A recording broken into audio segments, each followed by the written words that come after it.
again and welcome to the show. As always, I'm Jason McNeil and this is Cup of Joe Canada. Please remember to hit subscribe at the bottom if you liked the video. And if you've already hit subscribe, thank you very much. Don't forget to follow us on Instagram and Twitter. Now today on this show, I want to discuss the recent Police Act changes that will be coming to Ontario. And I want to discuss this because it's big news. It really is. We haven't had any sort of adjustments to the Police Act in a very long time. And this is being called by the Liberal government and by, say, the Toronto Star and such, the greatest overhaul to policing in Ontario in a generation. Now, I would caution you, we've also had a Liberal government for that same generation. Like, it's kind of ironic to me that we have a Liberal government that's been in power for 14 years and they're running on the real change platform. But that's neither here nor there. I'm not here to nitpick and, back a political party. I'm actually here just to report what the changes are going to be and, get feedback from you guys as to how you feel about it. So a couple of the changes that are highlighted. One is greater transparency around watchdog investigations and an open by default sort of approach, which basically means that if there is an incident, injury, or if someone dies in police custody or regarding the police and no criminal charges laid, the SIU will be expected to explain why there was no charges laid. Right? So that explanation is going to be made public, and that sort of makes it a little bit more transparent as to how we look into investigating the police and why we maybe wouldn't, and it sort of gives maybe a little bit of closure to people. Suspension without pay. Now, Ontario was the only province in Canada that didn't do this already. Basically, what this is going to do is make it so that the chief has the ability to suspend an officer without pay. Currently in Ontario, you can be suspended with pay right up until you're sentenced to a crime. You can be charged, you can be convicted. Until you're sentenced, you're getting paid. James Forcillo, when he was charged with attempted murder and whatever else, and he actually got convicted of attempted murder, he was still getting paid. 35 months of pay he got until the sentencing date.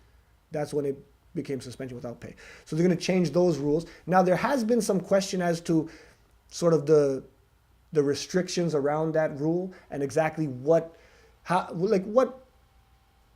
sort of threshold you would have to meet in order to suspend someone without pay. And some people are saying that it's actually a pretty extreme threshold, and there's still a lot of leeway for the chief to not suspend people without pay and to suspend them with pay and reassign them to other duties and stuff like that. So it's a good move in my estimation. I don't know if it will really genuinely go far enough or whatever. That remains to be seen. The establishment of an inspector general, I don't really want to get into this, but creating more government positions, I always feel like it's just a way to spend more government money. I want to believe that the inspector general will do a better job of oversight than whatever we have in position now, but the truth is we have things in position now and they don't do a good job of oversight, right? That's why these changes are needed. Greater SIU powers of investigation. So this would actually expand the powers to launch investigations, not only into the behavior of on-duty police officers, but former police officers, special constables working privately, such as those at universities, and in certain circumstances, off-duty officers and members of First Nations police services. So this would be an instance, I guess, like the guy that was beaten by the off-duty officers, where the other cops show up. I'm a cop. Okay, well, you can go home, and we're going to arrest this guy that you beat the hell out of and say that he assaulted you. These type of things. The SIU would have more sort of teeth in, but the SIU has to be told, and in that instance, the SIU wasn't told. So again, it's a change, but I don't know how much it's actually going to grip, how much traction it's going to have, how much teeth. What else do we got? Expanded powers to lay criminal charges. So the SIU would be able to lay a criminal charge undercover during an investigation, whether or not it had to do directly with the investigation. Right? So if we're investigating one thing, but we find conduct unbecoming, discreditable, or whatever, we can still lay charges on that thing, even though we were investigating this other thing. Right? To me, that seems like a good move. Seems like it makes sense. Independent police complaints probe within 5 years. Basically, what this is saying is that within 5 years, by 2022, we're going to have a separate body. So no longer would complaints against the police be returned to the police to investigate, which to me sounds like a no-brainer, right? Police investigating police. I don't know if anyone has ever called to report a problem with police. I have had incidents where I had issues, and I called, and it was very like, hey, you get the runaround. Nobody gives a shit what you think. You're complaining about our police, and we're on the same side. We have the blue line, and at the end of the day, nothing was going to come of my complaints. So this is a step in the right direction. I think it's probably good. People who are not police investigate complaints into police. Penalties for non-cooperation. Now this is one I can't believe this wasn't sooner, but now if police don't investigate with the don't cooperate with the SIU, they could be subject to a $50,000 fine and a year in jail. Previously, there was no onus on them to cooperate. So if I know my partner has done something, I don't know nothing about it. I don't have to cooperate. That seems stupid and silly and problematic and dangerous. And so that, very, very good change in my mind. What else? Establishment of core police duties. Can you believe this? For the first time, the role of police officer would be explicitly defined.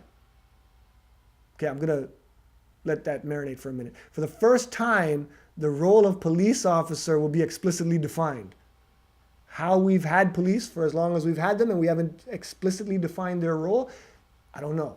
But what this comes down to is actually cost savings, right? This is about actually the contracting out and the security personnel doing certain, traffic duties and things like this. So this is actually just about saving money, but such an important thing, defining the role of a police officer.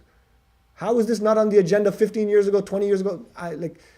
Nuts. Anyway, probably good that it's happening now. Limiting police officers working for watchdogs. Another one that I can't believe has not been, looked at previously or done already. The idea that you can hire, unbiased ex-cops to investigate cops or be the watchdog over cops, this is not true. It's insane. It's absolutely dumb. You know what I mean? Look, you were a cop, you lived as a cop, you had that whole blue line, you had that whole mentality. You now, as a retired cop, are like, I have a special sympathy for cops and what they go through. And as a person in the public, I don't. I'm sorry. I get it. You picked a job. The job is hard.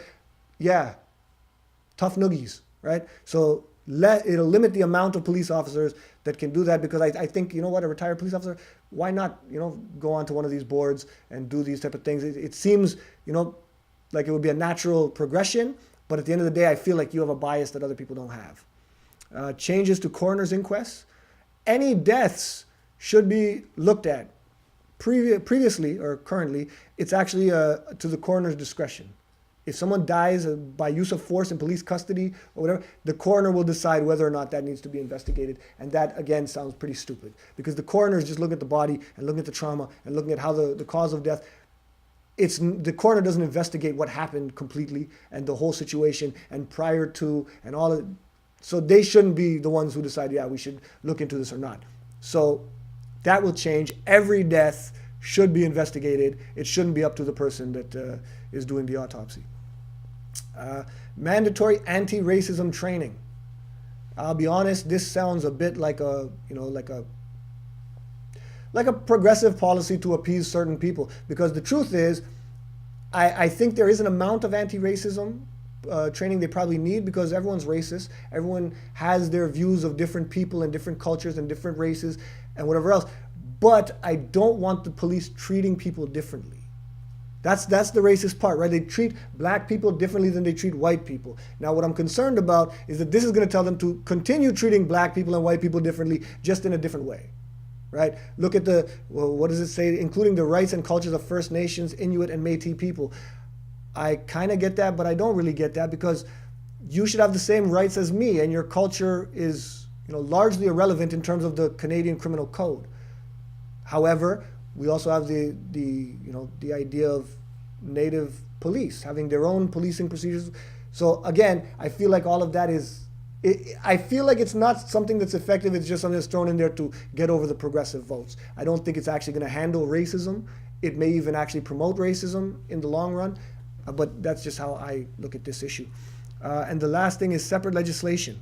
So basically, the Policing Oversight will be the Policing Oversight Act, will be the legislation that governs it, as opposed to the Police Services Act. So it will no longer be under the same umbrella as the Police Services Act. It'll be completely separate. And again, I cannot stress this enough, that is crucial. The people looking into police conduct have to be completely separate from the police. That seems like a no-brainer. So those are the changes that are being made. As I said, they may or may not be implemented in an effective manner. That's, remains to be seen. But I'd love to know what you guys think. Do you like these changes? Do you not like these changes? Do you think they needed to go further? Do you think that some of these are, not effective? You can always hit me up on the website. It's www.cupofjoecanada.com. You can get me on Twitter. It's @cupofjoecanada. And you can get me on Instagram. Also, we have some great pictures on Instagram. If you tune in, some awesome pictures. That's me, Jason McNeil.